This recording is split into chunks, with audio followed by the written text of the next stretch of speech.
Assalamualaikum warahmatullahi wabarakatuh.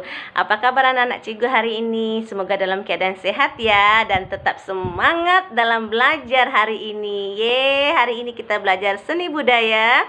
Kita lanjutkan pembelajaran kita hari ini, seni budaya, yaitu tentang tari tradisional. Nah, tari tradisional atau tarian rakyat ini ya, disebut juga tarian rakyat, adalah tarian yang tumbuh di kalangan rakyat. Jadi ragam tarian rakyat tumbuh menurut letak geografis. Letak geografis itu kan letak misalnya daerah pegunungan, pesisiran, pedesaan gitu kan. Dan juga kebiasaan masyarakat. Hal ini yang membentuk tarian itu beragam dan banyak dinamika tariannya gitu kan. Itulah tarian tradisi atau tari tradisional. Nah, tari tradisional ini seperti Cikgu katakan tadi ada dipengaruhi oleh letak geografis atau kebiasaan masyarakat setempat. Nah, bagaimana ciri-ciri tari tradisional ini? Nah, perhatikan ya. Nah, ada setidaknya 7 ciri-ciri yang dikatakan tari tradisional atau tari tradisi ini, tarian rakyat. Nah, yang pertama adalah memiliki pakem atau gerakan dasar yang wajib diikuti. Nah, seperti yang Cikgu jelaskan minggu lalu, kita sudah menjelaskan tentang gerak tari, ya, ada gerak tari dasar. Nah, seperti ini juga tari tradisional memiliki gerakan dasar, baik itu gerakan tangan, gerakan kepala, atau gerakan kaki, gerakan badan. Bahkan ada untuk meyakinkan atau menarik tarian itu pakai gerakan mata, ya kan? Seperti tarian Bali gitu kan, pakai gerakan mata yang menambahkan ciri khasnya. Nah, itu kan kebiasaan daerah-daerah tertentu. Nah, itulah yang pertama. Yang kedua, ciri-ciri tari tradisional diiringi oleh musik khas daerah setempat. Jadi tarian itu diiringi juga dengan musik yang khas dari daerah tertentu. Misalnya daerah Kampar lah ya, daerah Kabupaten Kampar itu ada namanya musik Calempong. Ya kan, ada musik yang terkenal lah ya di Kabupaten Kampar, dan itu bisa menggunakan tarian bisa diiringi dengan musik tersebut. Jadi menambah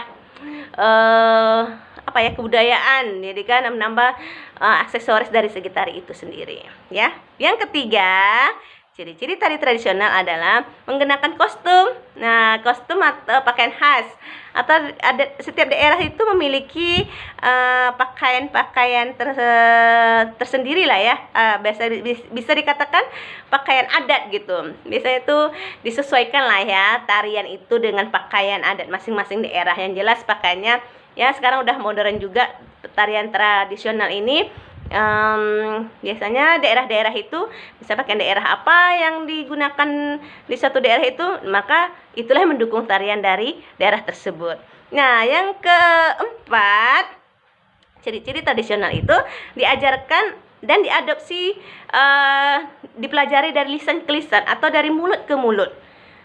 Jadi tarian ini bisa dibentuk dari kebiasaan masyarakat itu kan, masyarakat bahkan dari cerita-cerita dari orang tua, ke orang anak-anak cucunya, atau kita dengar dari nenek-nenek moyang kita gitu kan. Maka tarian ini tidak lekang atau tidak lepas dari kebiasaan masyarakat atau cerita-cerita rakyat. Seperti misalnya di Kabupaten Kampar itu ada namanya Balimo Kasai. Balimo Kasai ini sebenarnya kan acara untuk penyambutan dari bulan suci Ramadan bagi seorang muslim ya. Bulan suci Ramadan. Sebenarnya kalau dalam syariat Islam itu kan tidak ada acara-acara khusus seperti itu, kan mandi-mandi di sungai gitu kan. Cuma ini sebuah kebiasaan atau ada dari masyarakat yang merasa bahagia menyambut bulan Ramadan gitu kan, bulan suci Ramadan, sehingga ada kan kebiasaan itu menyambutnya dalam Balimo Kasai mandi Sungai Kampar.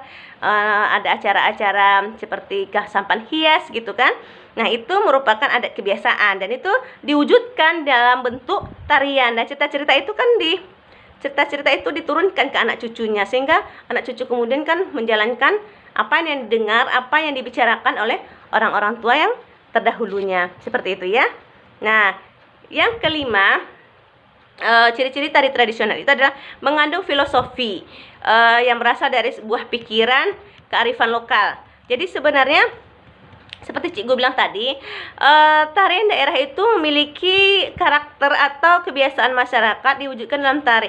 Jadi begini, setiap tari itu ada ceritanya, di balik tari itu ada cerita rakyatnya. Seperti misalnya tari Pasembahan misalnya, yang terkenal di Kabupaten Kampar itu adalah tari Pasembahan. Tarian Pasembahan ini adalah tarian untuk menyambut tamu. Jadi kan menyambut tamu, atau tari Botobo.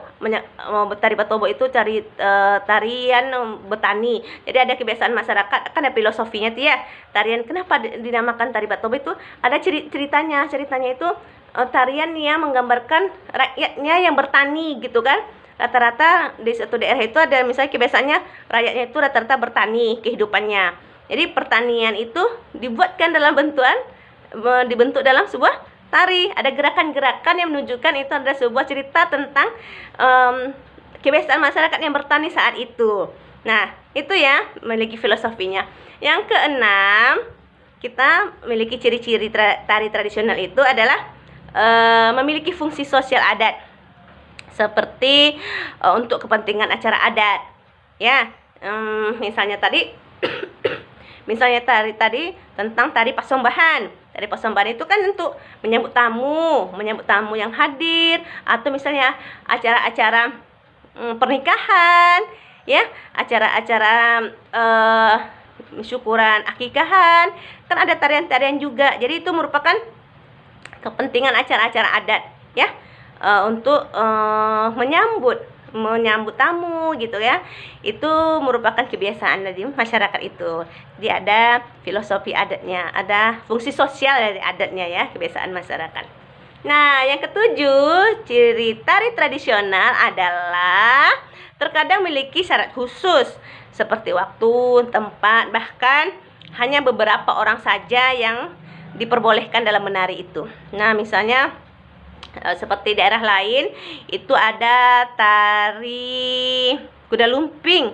Nah, tari kuda lumping ini hanya orang-orang tertentu yang bisa memainkannya atau dipilih orang-orangnya. Itu punya syarat-syarat tertentu atau syarat khusus untuk bisa orang-orang melakukan tarian tersebut. Nah, itulah 7 ciri-ciri tari tradisional. Nah, daerah Kampar banyak ya, ada beberapa macam daerah Kabupaten Kampar jenis tarian yang bisa kita lihat atau kita dengar juga dari daerah kita. Banyak macam seperti tadi tarian Pasembahan. Nah, apalagi ini Kabupaten Kampar ya, apalagi nanti di Provinsi Riau cakupannya yang luas, itu banyak sekali tari-tarian yang berdasarkan tari-tari tradisi gitu kan, tarian rakyat atau tari tradisional ini. Tari Zapin yang terkenal. Kalau Riau itu terkenal dengan tari Zapinnya. Kalau misalnya Kabupaten Kampar itu dengan tari Pasembahannya gitu kan. Nah, banyak tarian adat yang ada di Kabupaten Kampar. Selain dari tari Zapin, ada tari Tanda, ya kan? Ada tari Melemang. Jadi bahkan makanan aja bisa lemang ya. Mungkin kita tahu tarian makanan yang khas dari Riau atau Kabupaten Kampar gitu kan. Ada salah satunya adalah lemang gitu kan. Bisa juga bagaimana cara memasak lemang itu jadi sebuah tari gitu kan. Itulah kekayaan Indonesia dari segi tariannya. Nah, anak-anak cikgu sekalian, kita sekarang ini ada tentang tari tradisi atau tari tradisional daerah kita, Kabupaten Kampar khususnya, dan secara umumnya itu adalah Provinsi Riau. Nah, tugas Ananda sekalian hari ini yaitu anak-anak cikgu hari ini cari berbagai macam jenis-jenis tarian yang ada di Provinsi Riau. Kalau bisa lagi lebih khusus yang ada di Kabupaten Kampar, tentang tari-tari adat atau tari-tarian tradisional yang ada di Provinsi Riau atau Kabupaten Kampar. Cari ya beberapa macam tarian itu. Misalnya ada kalian dapat 5 tarian atau 10 tarian, lebih banyak lebih bagus. Jadi wawasan kita tentang kebudayaan atau daerah kita itu lebih banyak ya. Jadi 1, cari tari daerah kita Kabupaten Kampar, mencakupannya Provinsi Riau pada umumnya. Hanya sampai batas Provinsi Riau ya, tidak pada daerah yang lain. Nah, carian tari apa saja. Contohnya ya, salah satu cikgu sebut kalau Riau pada umumnya itu kan tari Zapin. Kalau Kampar itu ada tari Pasembahan, tapi kalau kalian mendapat lebih banyak, jadi ruang lingkupnya diperbesar jadi Provinsi Riau. Tapi jangan lupa kita harus dapatkan juga lebih bagus lagi. Cikgu sangat harapkan itu kalian bisa mencari berbagai macam tari yang ada di Kabupaten Kampar. Nah, tugas yang kedua, setelah kalian cari tadi beberapa tarian yang ada di Kabupaten Kampar atau Provinsi Riau, dari tari yang kalian dapatkan itu, kalian pilih satu di antara tari itu untuk kalian ceritakan sinopsisnya. Sinopsis itu seperti jalan ceritanya, cerita rakyatnya, cerita rakyat apa yang terkandung di dalam tarian itu. Yang menurut kalian dari tarian itu menarik untuk diungkapkan, menarik untuk diceritakan. Baik itu dari segi kebiasaan masyarakatnya yang bisa diceritakan sehingga tari itu bisa terbentuk, baik latar belakang, maksudnya latar belakangnya ya, latar belakangnya tarian itu kenapa bisa dibentuk ya. Jadi cari dari antara semua tari yang ada tadi, pilih salah satu aja untuk kita ceritakan sinopsisnya. Nah, latar belakangnya, kemudian bagaimana bentuk ketukan gerakannya, apa aja gerakan yang dominan ya. Itu ya, ada 2 tugas ini. Jangan lupa ada 2 tugas hari ini untuk kalian bisa cari di berbagai referensi atau bisa tanya ke orang tua kalian atau tokoh-tokoh adat setempat di daerah kita ya. Oke, assalamualaikum warahmatullahi wabarakatuh.